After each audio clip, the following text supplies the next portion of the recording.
Welcome to the Calm Analysts channel. This is Boris Tizangausen with you. It's August 4th. Here are the main news stories at this moment. So Putin visited Krasnoyarsk, where for the fifth or maybe even the sixth time, he promised to finish building the metro. Well, just like he promised 10 years ago. Some especially brainy and smoothed out version of Putin arrived in Krasnoyarsk. He was all perky, you know, that same lively guy who's always waving his hands around and having fun. I'll show you a video now of a reception in North Korean style. Pay attention to how a football is rolled out onto the stage for the Botox jellyfish. He kicks it with his pseudopod. And this is a very, very old, worn-out mothball trick to show that Putin is still lively and young. But for some reason, this Putin was speaking in a strange voice and was struggling to pronounce words. Let's take a look. Президент Российской Федерации Владимир Владимирович Путин!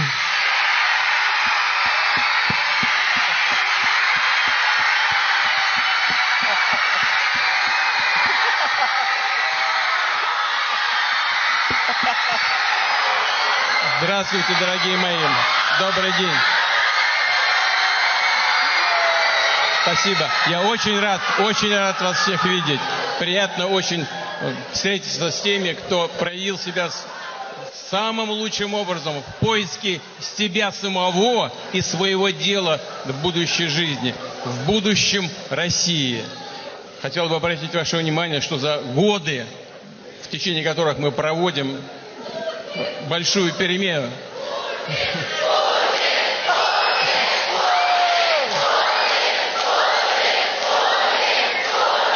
The kids are shouting, Putin, Putin. After the word Putin, they just forget to add one more word. Well, it's okay, they'll grow up and understand. Basically, the puppets are applauding Barabbas. I hope this time Putin didn't kiss anyone on the tummy there. The young Putin supporters and these little Pavlik Morozovs aren't just shouting Putin, Putin for no reason. They're the finalists of the Big Change contest. In this contest, children are specially selected based on their level of patriotism and loyalty and are rewarded with valuable prizes and cash awards. These are the future Peskovs, the future Medvedevs, the future Matvienkos. This is the Putin youth. They'll try to mold them into the future elite if they have time. And by the way, these kids are later recruited into public and state organizations. Basically, they're ready to sell out their parents for the sake of the party, the country, and Putin. Welcome. By the way, these are the organizers of the first movement, the very same Putin youth. He cuts off their internet, Instagram, and YouTube, and yet they shout Putin, Putin. Well, now for the most interesting part. In Krasnoyarsk, Putin met with the local governor and said that it would be nice if the metro in Krasnoyarsk were built, and I quote, in our time, meaning while he's still alive. The Krasnoyarsk metro has been under construction for more than 30 years. Back in the distant year of 1983, when I was, how old? 2 years old, the Politburo of the USSR decided to build a metro there. An astronomical sum of money has simply been stolen from the project. Well, Putin probably forgot that 8 years ago he came and gave exactly the same order to look into it and speed up the construction. The metro absolutely needs to be built. In short, a classic Putin-era, never-ending construction project. Every year there are promises, budget increases, freezes and unfreezes. And yet there is still no metro. Although, if Putin hadn't started this absolutely senseless, stupid war against Ukraine, Krasnoyarsk would have had both a metro and gas long ago. By the way, there are also major problems with gasification there. And this is despite the fact that Krasnoyarsk is a city with over 1 million people, one of the largest in Siberia, and only 17% of it is gasified. But the children shout Putin, Putin, while he's been promising them a metro for 25 years. I'm honestly surprised he hasn't said from the stage yet, listen kids, you're not going to get a metro or gas. I just made it all up for you. Well, that happens, but instead I'll give you something even better. I'll cut off your internet.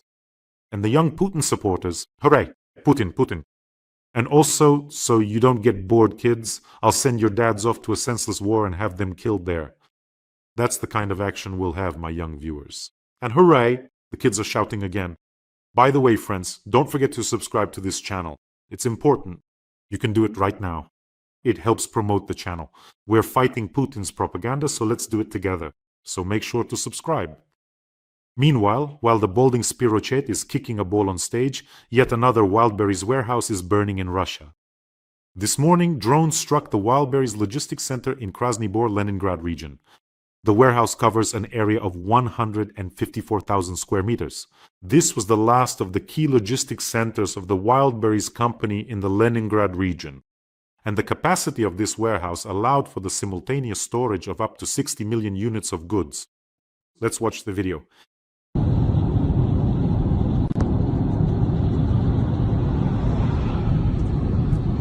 Wow, look at it burn. At this point, 20% of Wildberries' warehouse capacity has already been destroyed. In the past 18 days, Ukrainian drones have visited 15 warehouses, 13 of which have been completely destroyed. I think there should be no doubt left that all the warehouses will be burned down.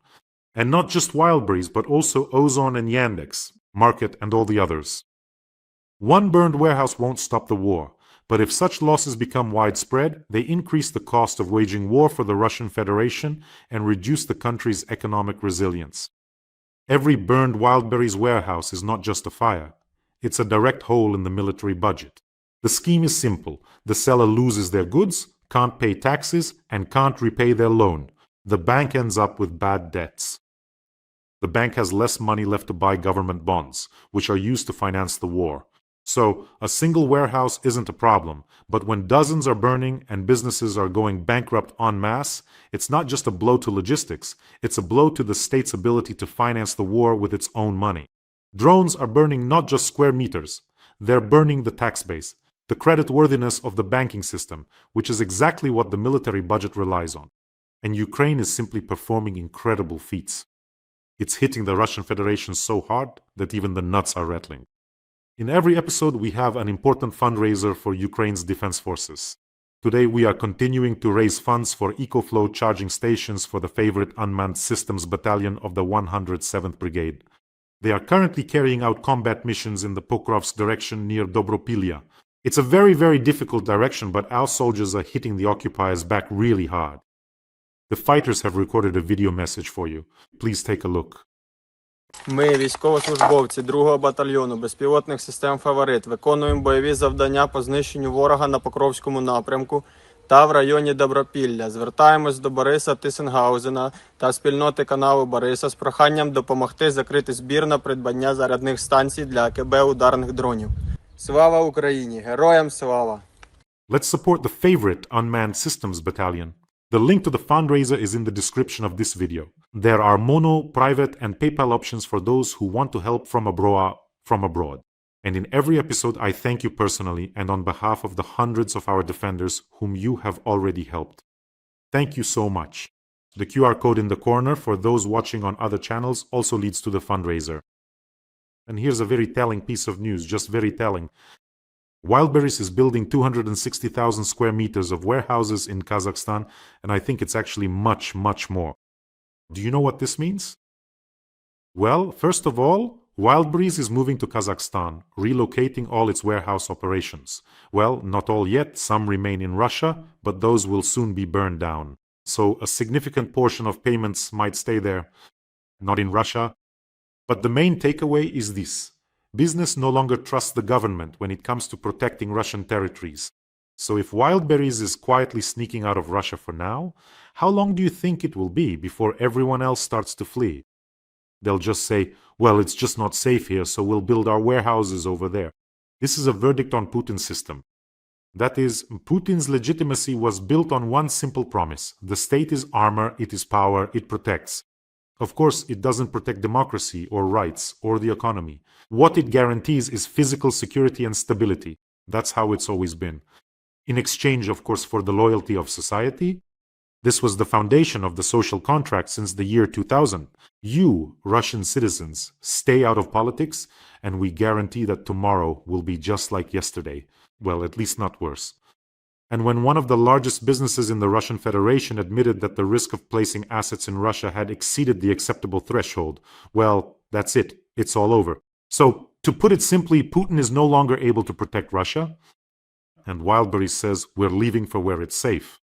Meanwhile, the bald-headed hat can keep kicking a ball on stage in Krasnoyarsk. Here's another interesting point. The fate of the commander-in-chief of the Russian aerospace forces, General Chaiko, is still unknown.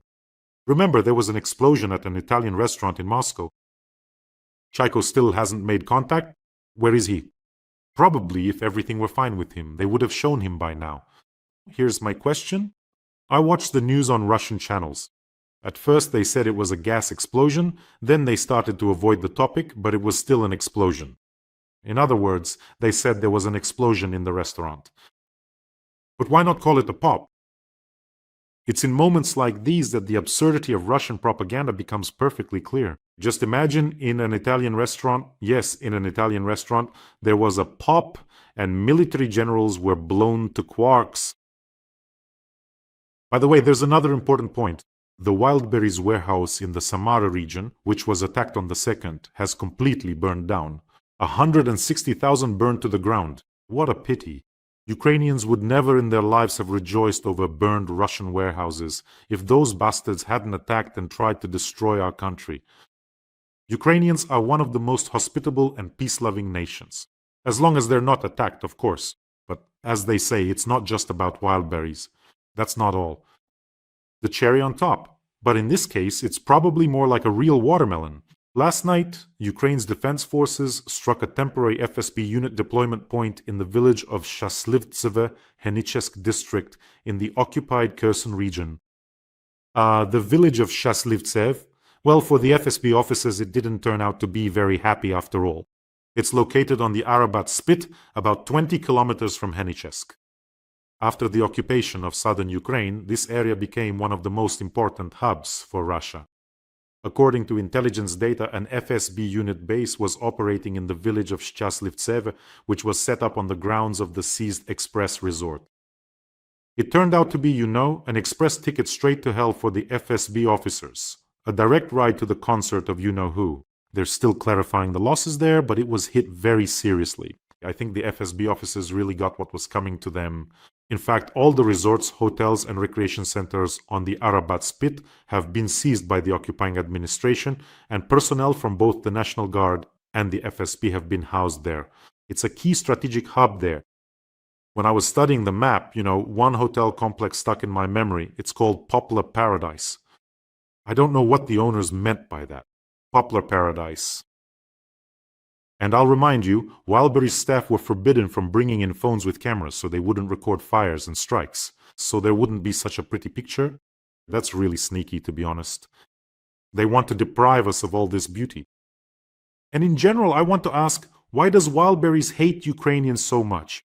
What did we ever do to them? And some very interesting statistics have come out from Bloomberg. For the 3rd month in a row, Russian generals have been sending their army into a record number of human wave assaults.